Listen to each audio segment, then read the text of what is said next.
O coração precisa funcionar em um ritmo normal, ou seja, em um ciclo cardíaco, o ventrículo relaxa, se enche de sangue, os átrios se contraem, mandam mais um pouquinho de sangue para os ventrículos e os ventrículos se contraem, mandando sangue para o resto do corpo. Por isso, a arritmia pode ser tão perigosa, pois ela tira essa eficiência do coração como bomba. E é isso que nós vamos ver no vídeo de hoje: as principais arritmias, as implicações dessas arritmias no bombeamento cardíaco e como identificar essas arritmias no eletrocardiograma. Então, pega o seu café e espera a vinheta.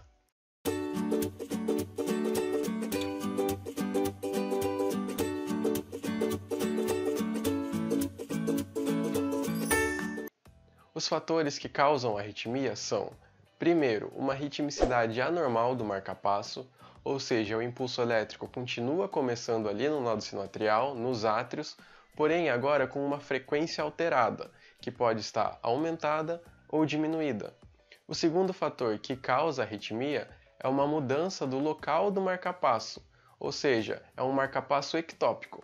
O impulso elétrico não começa mais no nodo sinoatrial, mas em qualquer outra parte dos átrios ou nos ventrículos. O terceiro fator que causa arritmia é um bloqueio em qualquer parte do sistema de condução do coração, que pode ser nos átrios ou nos ventrículos. E o quarto fator que causa arritmia são vias anormais de transmissão do impulso elétrico pelo coração, que também vão atrapalhar na eficiência do bombeamento cardíaco. No vídeo de hoje nós vamos falar sobre as principais arritmias, que são os ritmos sinusais anormais, os ritmos anormais decorrentes de bloqueios, as contrações prematuras, taquicardia paroxística e as fibrilações. Para começar, nós vamos falar sobre os ritmos sinusais anormais, que fazem parte a taquicardia e a bradicardia. É muito importante a gente diferenciar taquicardia de ataque cardíaco. Taquicardia é um aumento da frequência cardíaca, e ataque cardíaco pode ser usado para se referenciar a um infarto agudo do miocárdio, por exemplo. Uma taquicardia é considerada quando o indivíduo está com uma frequência cardíaca maior que 100 batimentos por minuto. E isso pode ser decorrente do aumento da temperatura ou de uma estimulação simpática. Isso também pode ocorrer quando o coração está enfraquecido, porque o coração precisa manter um débito cardíaco, e se a força dele de contração está diminuída, ele precisa compensar, aumentando assim a sua frequência cardíaca. A bradicardia é considerada quando o indivíduo está com menos de 60 batimentos por minuto. Isso é muito normal em atletas, porque a força de contração do coração do atleta é muito grande. Então, para manter aquele mesmo débito cardíaco, ele não precisa ter uma frequência de contração tão alta. Um outro fator que contribui para o surgimento de uma bradicardíaca é um estímulo vagal um pouco mais acentuado. Nós temos agora os ritmos anormais decorrentes de bloqueio. Nós temos o bloqueio sinoatrial e o bloqueio atrioventricular. Quando nós observamos um bloqueio sinoatrial em um eletrocardiograma, nós vemos que ocorre um atraso na formação da onda P. Por que isso ocorre?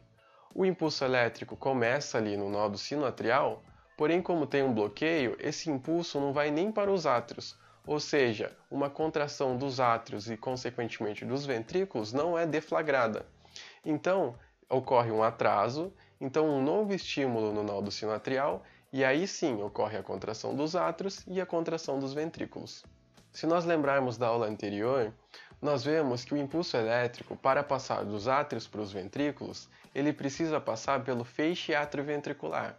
E esse feixe atrioventricular pode estar com algum bloqueio, decorrente de inflamação, isquemia ou até mesmo compressão. E nós temos 3 diferentes graus de bloqueio: o bloqueio atrioventricular de primeiro, de segundo e de terceiro grau. Quando a gente vê um bloqueio atrioventricular de primeiro grau no eletrocardiograma, nós vemos um tempo aumentado do intervalo PR. O que isso significa? A onda P mostra a despolarização dos átrios e o complexo QRS a despolarização dos ventrículos. Se esse intervalo está aumentado, significa que o impulso elétrico que saiu lá do nodo sinoatrial está tendo um atraso muito grande para passar pelo feixe atrioventricular e começar a contração dos ventrículos. Já no bloqueio atrioventricular de segundo grau, quando a gente olha o eletrocardiograma, a gente vê que tem uma onda P perdida ali no meio. Por que ocorre isso? O nódo sinoatrial dispara o impulso elétrico, os átrios se contraem, porém esse bloqueio às vezes já está tão forte que o impulso não passa para os ventrículos, então nós não temos a formação do complexo QRS. E no bloqueio atrioventricular de terceiro grau, que é um bloqueio atrioventricular total, nós vemos ondas P dissociadas de complexo QRS, ou seja, átrios e ventrículos estão se contraindo de uma maneira descoordenada.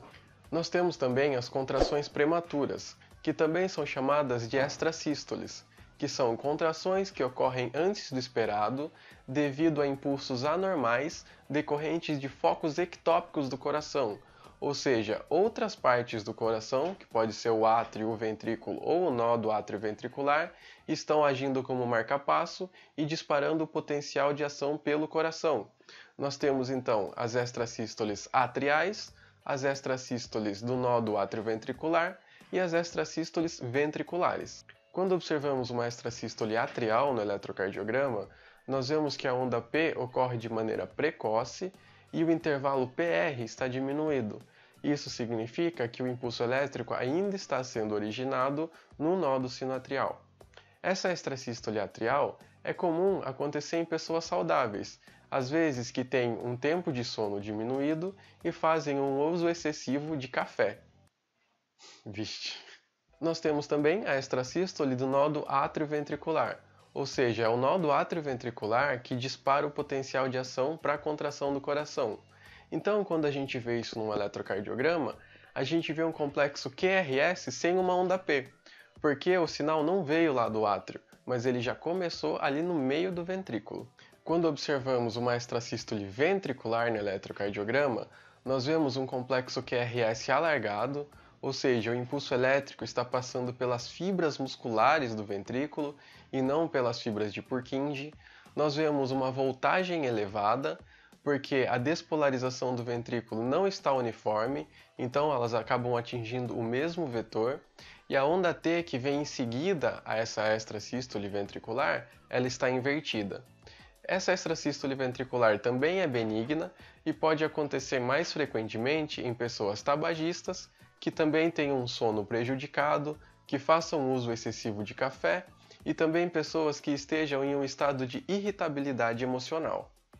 Vamos falar agora sobre a taquicardia paroxística. Ocasionalmente, algumas anormalidades no átrio, fibras de Purkinje ou ventrículos podem levar a um aumento da frequência de disparo de impulso elétrico no coração. Esses focos, que são focos irritados em outras partes do coração, vão assumir o marca-passo e virar então um marca-passo ectópico. Como essa frequência de disparo está aumentada, a frequência cardíaca vai ser aumentada. Nós temos então a taquicardia paroxística atrial ou taquicardia supraventricular e a taquicardia paroxística ventricular. Quando nós observamos a taquicardia paroxística atrial no eletrocardiograma, nós vemos que a onda P está sobreposta à onda T, e a frequência cardíaca aumenta de modo abrupto no eletrocardiograma. Isso mostra que o impulso elétrico está sendo originado nos átrios, mas não necessariamente no nódo sinoatrial. E quando nós vemos uma taquicardia paroxística ventricular no eletrocardiograma, nós vemos ondas em formatos de sino. Lembrando que existem focos ectópicos no ventrículo, iniciando a contração com uma frequência aumentada. Essa taquicardia paroxística ventricular, ela pode ser perigosa por dois motivos. Primeiro, que ela só ocorre em tecidos que já estão com alguma lesão isquêmica. E segundo, que quando isso se mantém, ou seja, o indivíduo apresenta uma taquicardia ventricular sustentada, isso pode levar ao desenvolvimento de uma fibrilação ventricular, que é letal. Vamos então falar dessa fibrilação ventricular, que é a arritmia mais grave e é causada por impulsos elétricos frenéticos pelo ventrículo com uma contração descoordenada, ou seja, diferentes partes do ventrículo se contraem ao mesmo tempo. Isso faz com que o ventrículo não consiga ejetar sangue para o resto do corpo, ou seja, isso pode ser muito perigoso, porque todo o resto do corpo vai ficar sem oxigênio. E quando nós vemos essa fibrilação ventricular no eletrocardiograma, nós vemos a formação de ondas bizarras que não tem nenhum padrão. Nós não conseguimos identificar as ondas P, Q, R, S e T. E se nós temos essa fibrilação ventricular que é tão perigosa, nós também temos a fibrilação atrial, que nem é tão perigosa assim.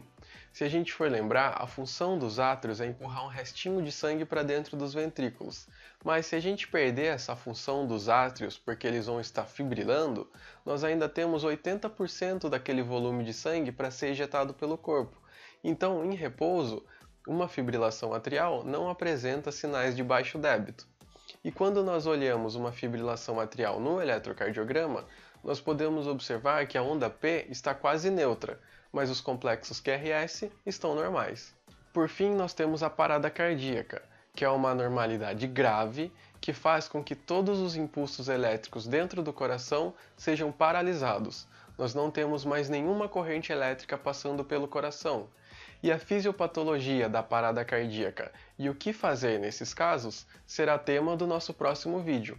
Então, se você ainda não se inscreveu no canal, se inscreve. Se você gostou do vídeo, deixa o seu like e eu te vejo no próximo vídeo. Até mais!